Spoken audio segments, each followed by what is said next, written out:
కులగణన విషయం తప్ప అంటుండు, ఇది తప్పుల తడక అంటుండు, దాన్ని తగల పెట్టిండు. అంటే ఇవన్నీ కూడా ప్రశ్నలే మిత్రులారా. నేను మాట్లాడే ఇప్పుడు ఆయన మాట్లాడినటువంటి మాటలల్లా ఇవన్నీ కూడా ప్రశ్నలే. మరి ఈ ప్రశ్నలకు జవాబు చెప్పడం మీకు చేతగాక ఇవాళ ఇవన్నీ కూడా తప్పు తప్పు తప్పు అని మాట్లాడి ఇవాళ సస్పెండ్ చేస్తే ఏమవుతుందిరా భయ్? సస్పెండ్ చేస్తే ఏమన్నా ఒరిగేది ఉందా, లేకుంటే ఏమన్నా జరిగేది ఉందా? ఇలా మనం కొన్నింటిని మనము కులంకుశంగా మాట్లాడుకోవాలి ఈ సందర్భంగా మిత్రులారా. ఎందుకంటే ఇక నిజంగానే గతంలో కూడా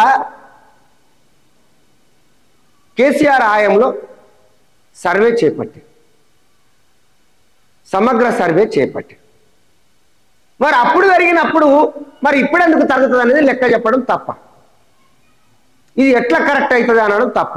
ఇక మిత్రులారా ఇంకొక విషయం ఏంటంటే, ఇక కులాన్ని టార్గెట్ చేసి తిడుతుండు, కులాన్ని టార్గెట్ చేస్తూ